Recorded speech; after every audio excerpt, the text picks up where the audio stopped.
Stave 2. The First of the Three Spirits. When Scrooge awoke, it was so dark that, looking out of bed, he could scarcely distinguish the transparent window from the opaque walls of his chamber. He was endeavouring to pierce the darkness with his ferret eyes when the chimes of a neighbouring church struck the 4 quarters. So he listened for the hour. To his great astonishment, the heavy bell went on from 6 to 7, and from 7 to 8, and regularly up to 12, then stopped. 12. It was past 2 when he went to bed. The clock was wrong. An icicle must have got into the works. 12. He touched the spring of his repeater to correct this most preposterous clock. Its rapid little pulse beat 12, and stopped. "Why, this isn't possible," said Scrooge. "That I can have slept through a whole day and far into another night. It isn't possible that anything has happened to the sun, and this is 12 at noon." The idea being an alarming one, he scrambled out of bed and groped his way to the window. He was obliged to rub the frost off with the sleeve of his dressing-gown before he could see anything, and could see very little then. All he could make out was that it was still very foggy and extremely cold, and that there was no noise of people running to and fro and making a great stir, as there unquestionably would have been if night had beaten off bright day and taken possession of the world. This was a great relief, because 3 days after sight of this first of exchange pay to Mr. Ebenezer Scrooge or his order, and so forth, would have become a mere United States security if there were no days to count by. Scrooge went to bed again, and thought and thought and thought it over and over and over, and could make nothing of it.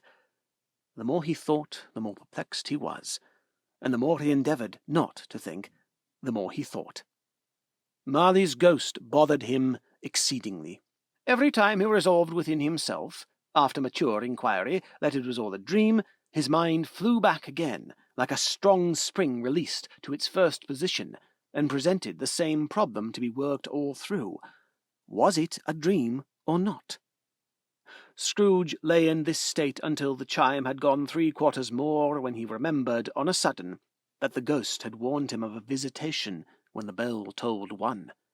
He resolved to lie awake until the hour was past, and, considering that he could no more go to sleep than go to heaven, this was perhaps the wisest resolution in his power. The quarter was so long that he was more than once convinced he must have sunk into a doze unconsciously and missed the clock. At length it broke upon his listening ear. "Ding dong." "A quarter past," said Scrooge, counting. "Ding dong." "Half past," said Scrooge. "Ding dong." "A quarter to it," said Scrooge. "Ding dong." "The hour itself," said Scrooge, triumphantly, "and nothing else." He spoke before the hour bell sounded, which it now did, with a dull, deep, hollow, melancholy 1. Light flashed up in the room upon the instant, and the curtains of his bed were drawn. The curtains of his bed were drawn aside, I tell you, by a hand, not the curtains at his feet, nor the curtains at his back, but those to which his face was addressed. The curtains of his bed were drawn aside, and Scrooge, starting up into a half-recumbent attitude, found himself face to face with the unearthly visitor who drew them, as close to it as I am now to you, and I am standing in the spirit at your elbow. It was a strange figure, like a child, yet not so like a child as like an old man, viewed through some supernatural medium, which gave him the appearance of having receded from the view and being diminished to a child's proportions. Its hair, which hung about its neck and down its back, was white as if with age, and yet the face had not a wrinkle in it, and the tenderest bloom was on the skin. The arms were very long and muscular, the hands the same, as if its hold were of uncommon strength. Its legs and feet, most delicately formed, were, like those upper members, bare. It wore a tunic of the purest white, and round its waist was bound a lustrous belt, the sheen of which was beautiful. It held a branch of fresh green holly in its hand, and, in singular contradiction of that wintry emblem, had its dress trimmed with summer flowers. But the strangest thing about it was that from the crown of its head there sprung a bright, clear jet of light, which by all this was visible, and which was doubtless the occasion of its using, in its duller moments, a great extinguisher for a cap, which it now held under its arm. Even this, though, when Scrooge looked at it with increasing steadiness, was not its strangest quality. For as its belt sparkled and glittered, now in one part and now in another, and what was light one instant, at another time was dark, so the figure itself fluctuated in its distinctness, being now a thing with one arm, now with one leg, now with 20 legs, now a pair of legs without a head, now a head without a body, of which dissolving parts no outline would be visible in the dense gloom wherein they melted away. And in the very wonder of this, it would be itself again, distinct and clear as ever. "Are you the spirit, sir, whose coming was foretold to me?" asked Scrooge. "I am." The voice was soft and gentle, singularly low, as if being so close beside him, it were at a distance. "Who and what are you?" Scrooge demanded. "I am the ghost of Christmas past." "Long past?" inquired Scrooge, observant of its dwarfish stature. "No, your past." Perhaps Scrooge could not have told anybody why, if anybody could have asked him, but he had a special desire to see the spirit in his cap, and begged him to be covered. "What?" exclaimed the ghost. "Would you so put out with worldly hands the light I give? Is it not enough that you are one of those whose passions made this cap, and force me through whole trains of years to wear it low upon my brow?" Scrooge reverently disclaimed all intention to offend, or any knowledge of having wilfully bonneted the spirit at any period of his life. He then made bold to inquire what business brought him there. "Your welfare," said the ghost. Scrooge expressed himself much obliged, but could not help thinking that a night of unbroken rest would have been more conducive to that end. The spirit must have heard him thinking, for it said immediately, "Your reclamation, then. Take heed." It put out its strong hand as it spoke, and clasped him gently by the arm. "Rise, and walk with me." It would have been in vain for Scrooge to plead that the weather and the hour were not adapted to pedestrian purposes, that bed was warm and the thermometer a long way below freezing, that he was clad but lightly in his slippers, dressing-gown, and nightcap, and that he had a cold upon him at that time. The grasp, though gentle as a woman's hand, was not to be resisted. He rose, but finding that the spirit made towards the window, clasped his robe in supplication. "I am a mortal," Scrooge remonstrated, "and liable to fall." "Bear but a touch of my hand, there," said the spirit, laying it upon his heart, "and you shall be upheld in more than this." As the words were spoken, they passed through the wall, and stood upon an open country road, with fields on either hand. The city had entirely vanished. Not a vestige of it was to be seen. The darkness and the mist had vanished with it, for it was a clear, cold winter day, with snow upon the ground. "Good heaven!" said Scrooge, clasping his hands together as he looked about him. "I was bred in this place. I was a boy here." The spirit gazed on him mildly. Its gentle touch, though it had been light and instantaneous, appeared still present to the old man's sense of feeling. He was conscious of 1,000 odours floating in the air, each one connected with 1,000 thoughts and hopes and joys and cares long, long forgotten. "Your lip is trembling," said the ghost.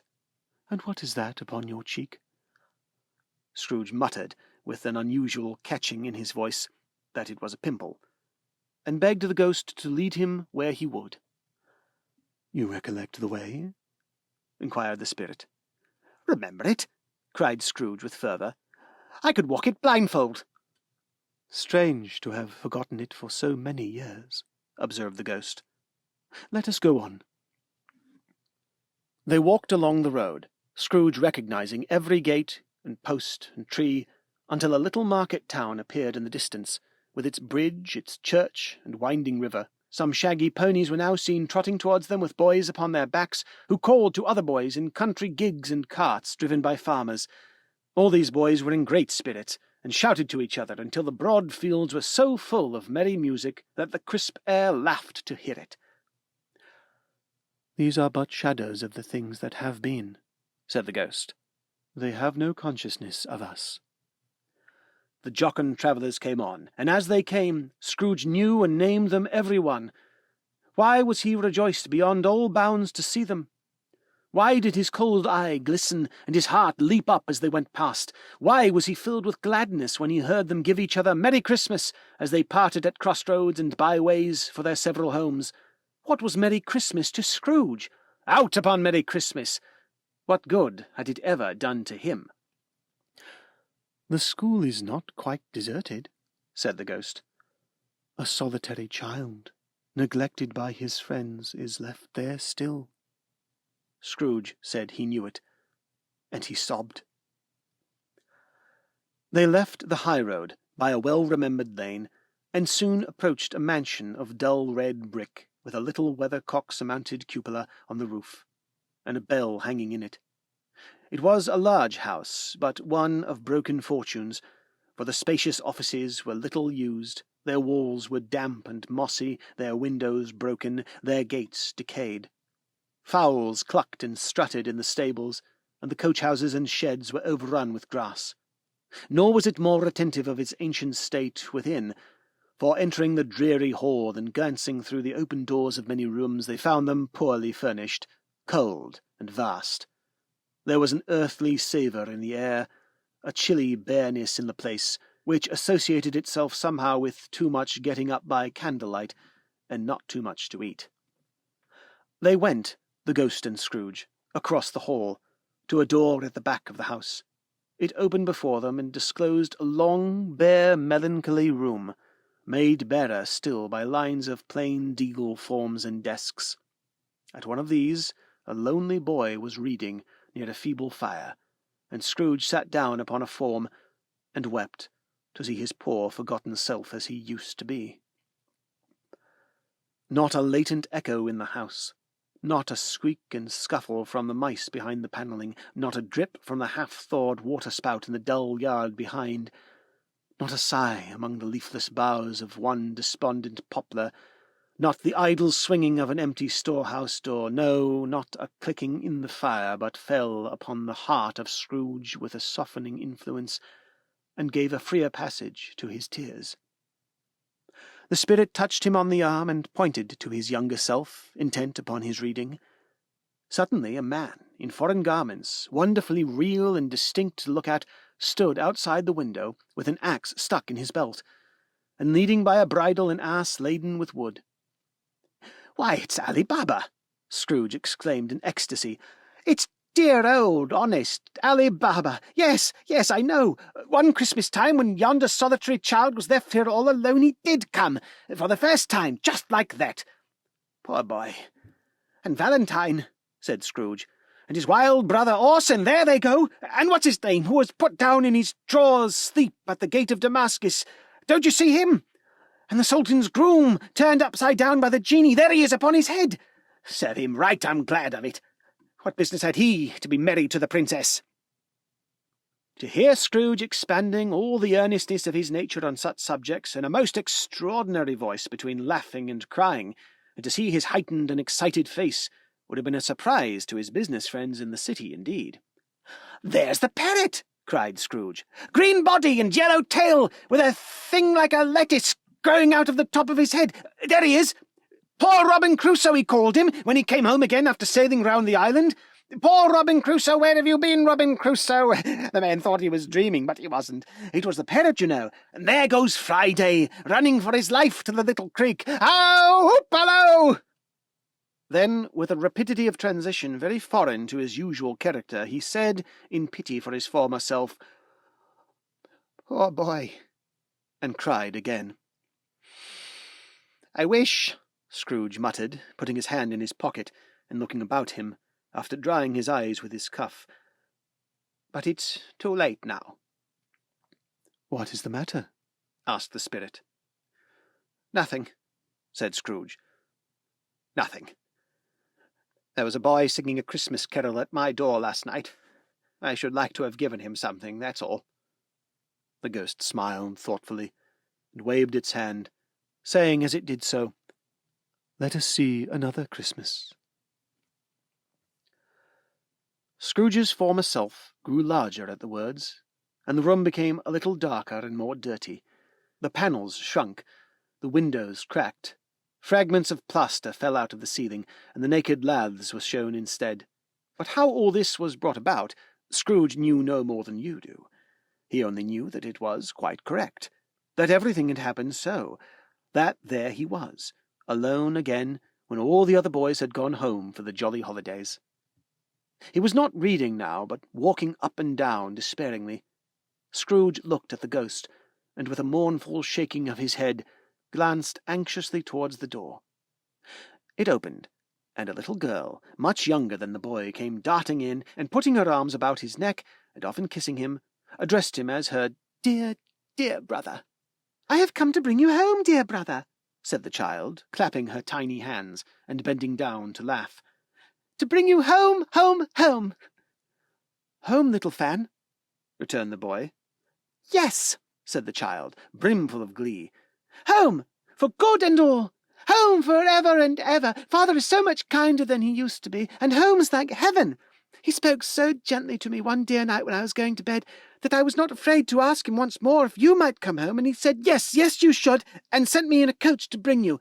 And you're to be a man," said the child, opening her eyes, "and are never to come back here. But first we're to be together all the Christmas long and have the merriest time in all the world." "You are quite a woman, little Fan," exclaimed the boy. She clapped her hands and laughed, and tried to touch his head, but being too little, laughed again, and stood on tiptoe to embrace him. Then she began to drag him in her childish earnestness towards the door, and he, nothing loth to go, accompanied her. A terrible voice in the hall cried, "Bring Master Scrooge's box there!" And in the hall appeared the schoolmaster himself, who glared on Master Scrooge with a ferocious condescension, and threw him into a dreadful state of mind by shaking hands with him. He then conveyed him and his sister into the veriest old well of a shivering best parlour that ever was seen, where the maps upon the wall, and the celestial and terrestrial globes in the windows were waxy with cold. Here he produced a decanter of curiously light wine, and a block of curiously heavy cake, and administered instalments of those dainties to the young people, at the same time sending out a meagre servant to offer a glass of something to the post-boy, who answered that he thanked the gentleman, but if it was the same tap as he had tasted before, he had rather not. Master Scrooge's trunk being by this time tied on to the top of the chaise, the children bade the schoolmaster good-bye right willingly, and, getting into it, drove gaily away down the garden sweep, the quick wheels dashing the hoar-frost and snow from off the dark leaves of the evergreens like spray. "Always a delicate creature, whom a breath might have withered," said the ghost. "But she had a large heart." "So she had," cried Scrooge. "You're right. I will not gainsay it, Spirit, God forbid." "She died a woman," said the ghost, "and had, as I think, children." "One child," Scrooge returned. "True," said the ghost. "Your nephew." Scrooge seemed uneasy in his mind, then answered briefly, "Yes."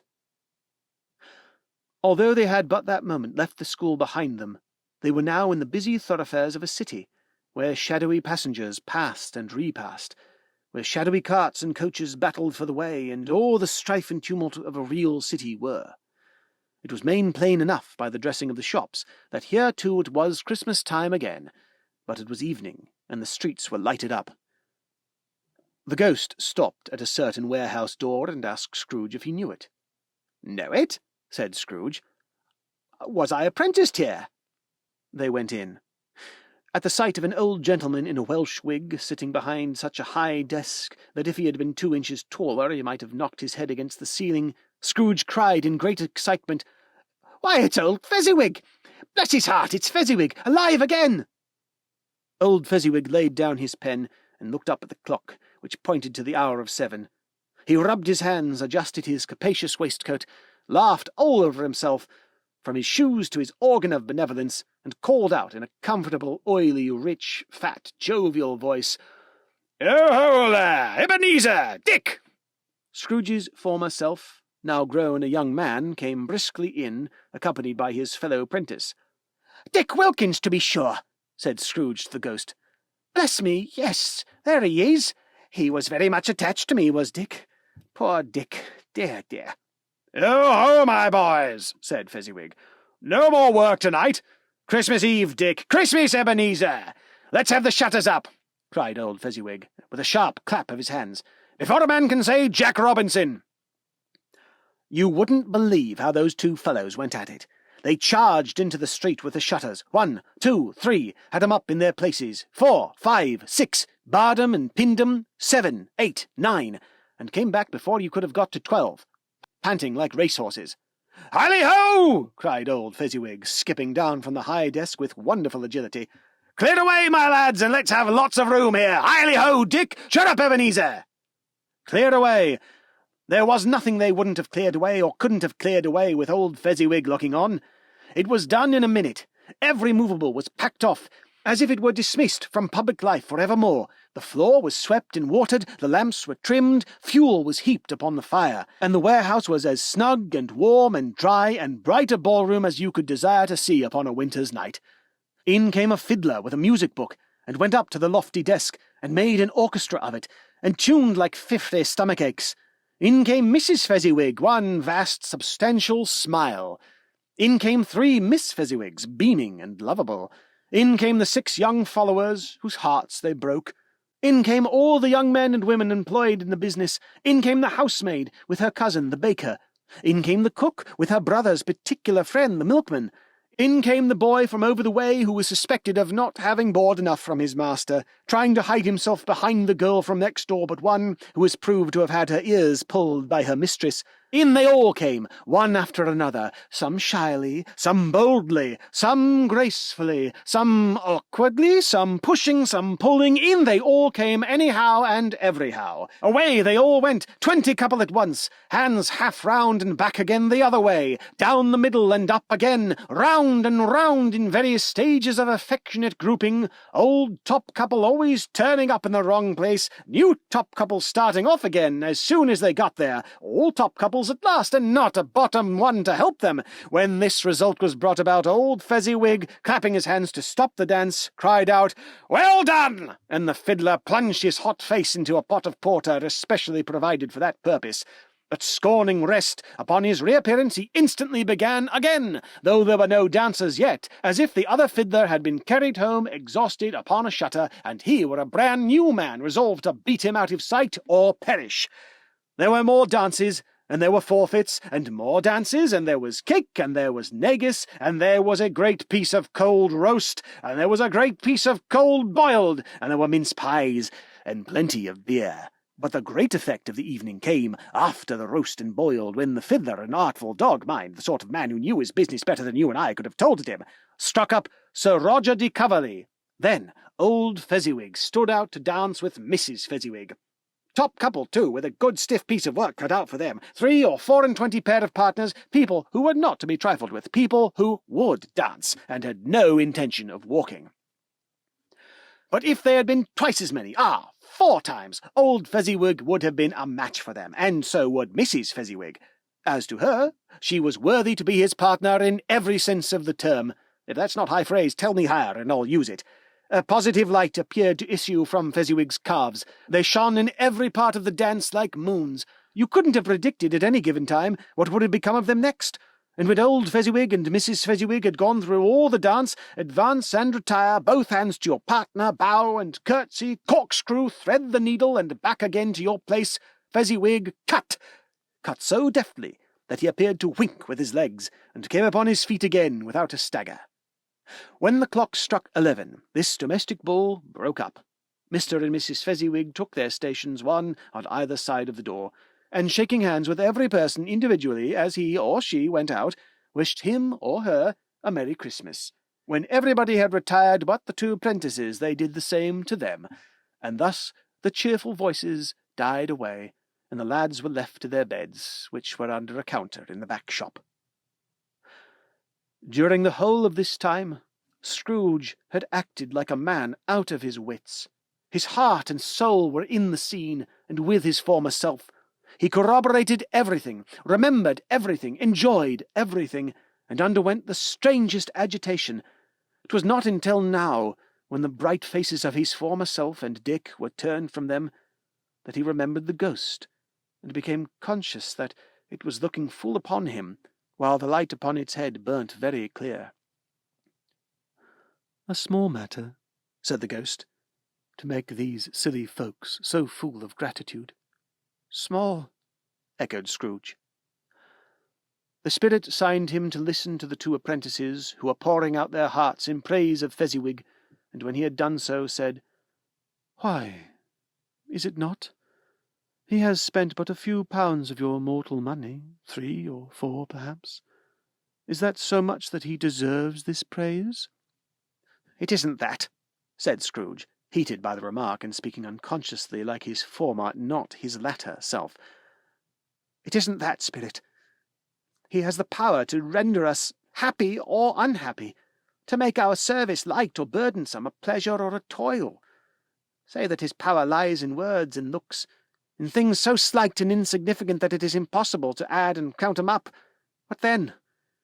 The happiness he gives is quite as great as if it cost a fortune." He felt the spirit's glance and stopped. "What is the matter?" asked the ghost. "Nothing particular," said Scrooge. "Something, I think," the ghost insisted. "No," said Scrooge. "No.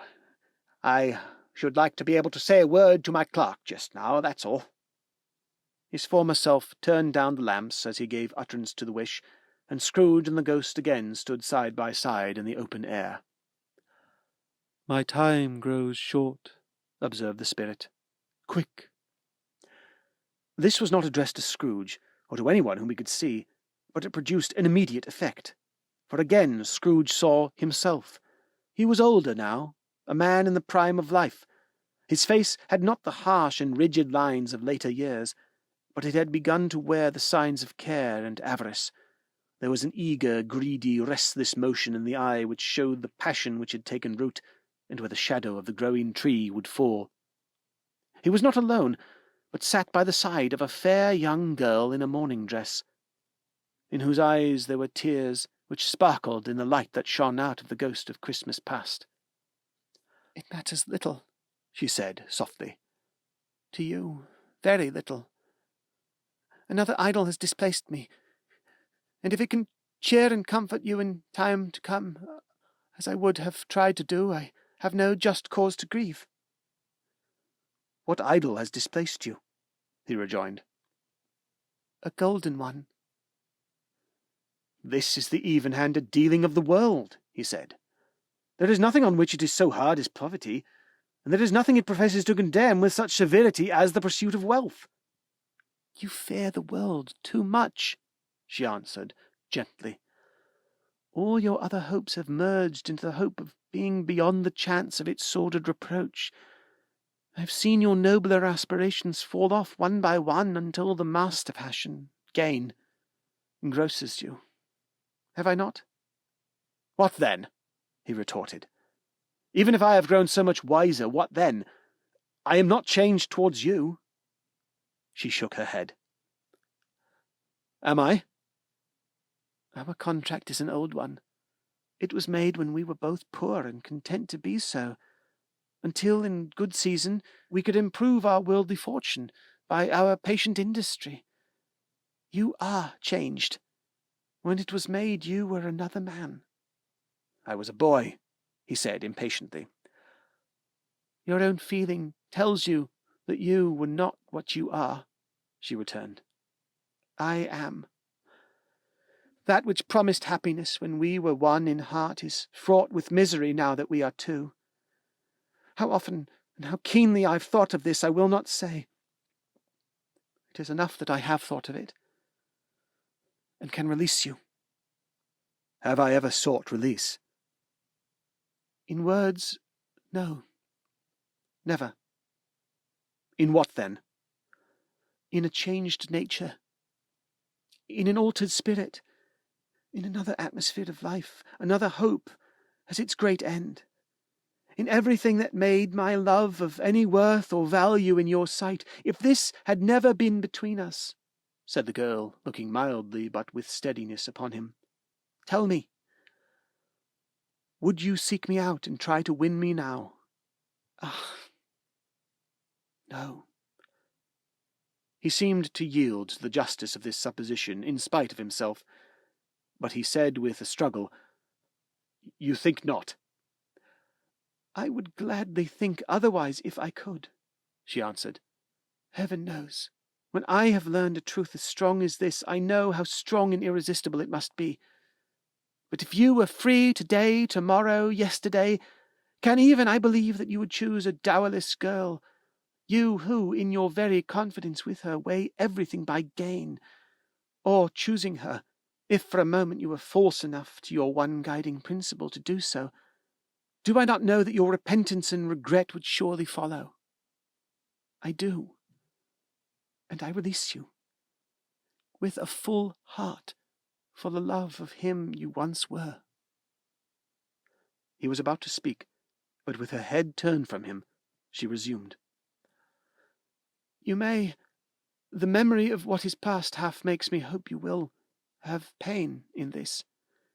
A very, very brief time, and you will dismiss the recollection of it, gladly, as an unprofitable dream, from which it happened well that you awoke. May you be happy in the life you have chosen. She left him, and they parted. Spirit, said Scrooge, show me no more. Conduct me home. Why do you delight to torture me? One shadow more, exclaimed the ghost. No more, cried Scrooge. No more. I don't wish to see it. Show me no more. But the relentless ghost pinioned him in both his arms and forced him to observe what happened next. They were in another scene and place, a room, not very large or handsome, but full of comfort.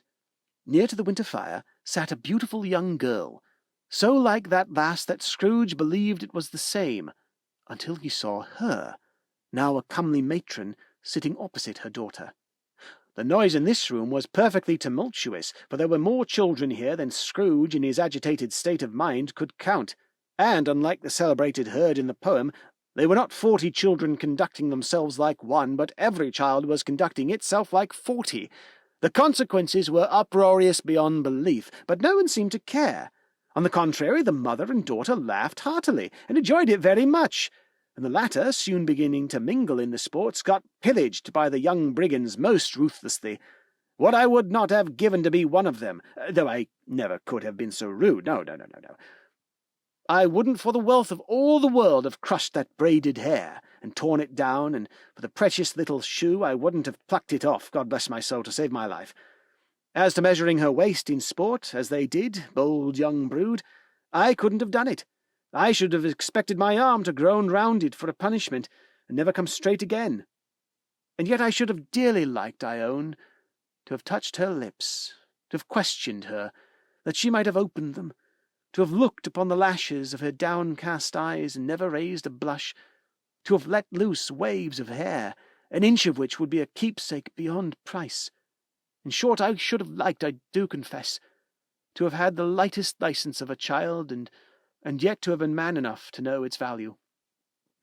But now a knocking at the door was heard, and such a rush immediately ensued that she, with laughing face and plundered dress, was borne towards it in the centre of a flushed and boisterous group, just in time to greet the father, who came home attended by a man laden with Christmas toys and presents.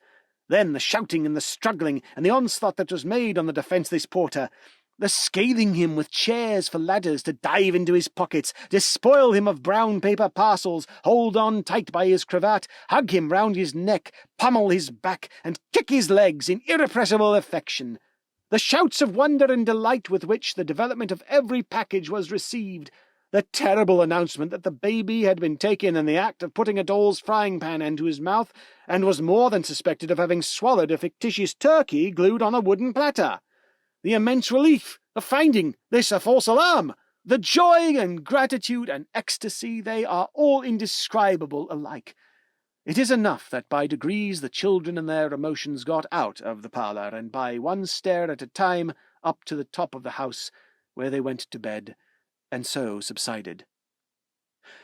And now Scrooge looked on more attentively than ever, when the master of the house, having his daughter leaning fondly on him, sat down with her and her mother at his own fireside, and when he thought that such another creature, quite as graceful and as full of promise, might have called him father, and been a springtime in the haggard winter of his life, his sight grew very dim indeed. "Well," said the husband, turning to his wife with a smile, "I saw an old friend of yours this afternoon." "Who was it?" "Guess." "Well, how can I? Tut, I don't know," she added in the same breath, laughing as he laughed. "Mr. Scrooge." "Mr. Scrooge it was. I passed his office window, and as it was not shut up and he had a candle inside, I could scarcely help seeing him. His partner lies upon the point of death, I hear, and there he sat alone. Quite alone in the world, I do believe." "Spirit," said Scrooge in a broken voice, "remove me from this place." "I told you these were shadows of the things that have been," said the ghost, "that they are what they are. Do not blame me." "Remove me!" Scrooge exclaimed. "I cannot bear it." He turned upon the ghost, and seeing that it looked upon him with a face in which some strange way there were fragments of all the faces it had shown him, wrestled with it. "Leave me! Take me back! Haunt me no longer!" In the struggle, if that can be called a struggle in which the ghost, with no visible resistance on its own part, was undisturbed by any effort of its adversary, Scrooge observed that its light was burning high and bright, and dimly connecting that with its influence over him, he seized the extinguisher cap, and by a sudden action pressed it down upon its head. The spirit dropped beneath it, so that the extinguisher covered its whole form, but though Scrooge pressed it down with all his force, he could not hide the light which streamed from under it in an unbroken flood upon the ground. He was conscious of being exhausted and overcome by an irresistible drowsiness, and, further, of being in his own bedroom. He gave the cap a parting squeeze, in which his hand relaxed, and had barely time to reel to bed before he sank into a heavy sleep.